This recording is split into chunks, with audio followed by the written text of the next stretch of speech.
হাসরের দিনে চূড়ান্ত ফয়সালার পর ইমানদার ব্যক্তিরা জান্নাতে প্রবেশ করবেন এবং অবাধ্যরা জাহান্নামে নিক্ষিপ্ত হবে। কিন্তু যাদের অন্তরে বিন্দু পরিমাণ ঈমান ছিল তারা তাদের পাপের শাস্তি ভোগ করার পর পর্যায়ক্রমে জাহান্নাম থেকে মুক্তি পাবেন।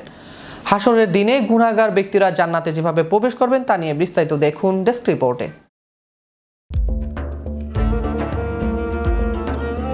হাসরের দিনে চূড়ান্ত ফয়সালার পর ইমানদার ব্যক্তিরা জান্নাতে প্রবেশ করবেন এবং অবাধ্যরা জাহান্নামে নিক্ষিপ্ত হবেন। কিন্তু যাদের অন্তরে বিন্দু পরিমাণ ঈমান ছিল তারা তাদের পাপের শাস্তি ভোগ করার পর পর্যায়ক্রমে জাহান্নাম থেকে মুক্তি পাবেন।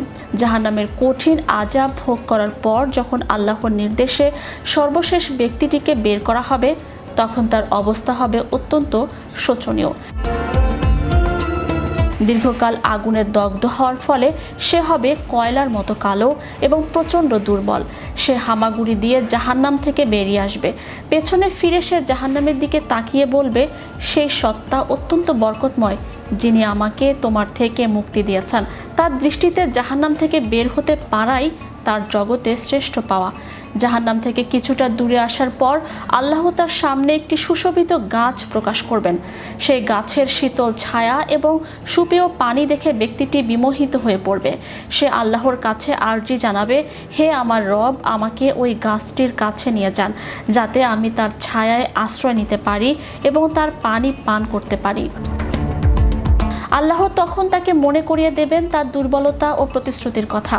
আল্লাহ বলবেন, হে আদম সন্তান, আমি যদি তোমাকে এটা দান করি তবে তুমি কি আবার অন্য কিছু চাইবে না? ব্যক্তিটি অত্যন্ত বিনয়ের সাথে অঙ্গীকার করবে যে সে আর কিছুই চাইবে না। আল্লাহ তার ওজর কবুল করবেন এবং তাকে সেই গাছের নিচে স্থান দেবেন।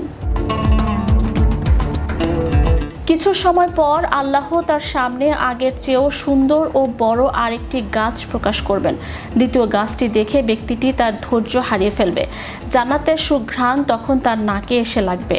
সে আবার আল্লাহর কাছে ফরিয়াদ করবে, হে আল্লাহ, আমাকে ওই গাছটির কাছে নিয়ে যান। আল্লাহ আবারও তাকে তার পূর্বের প্রতিশ্রুতির কথা মনে করিয়ে দেবেন।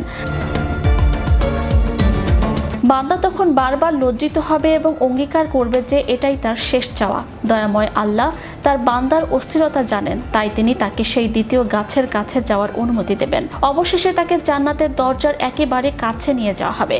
সেখান থেকে সে জান্নাতের ভেতরকার নিয়ামত, উদ্যান এবং জান্নাতীদের আনন্দ ধ্বনি শুনতে পাবে। এই পর্যায়ে সে আর নিজেকে ধরে রাখতে পারবে না।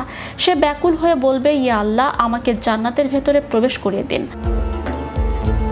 আল্লাহ তখন বলবেন, হে আদম সন্তান, তোমার চাওয়া কি কখনো শেষ হবে না?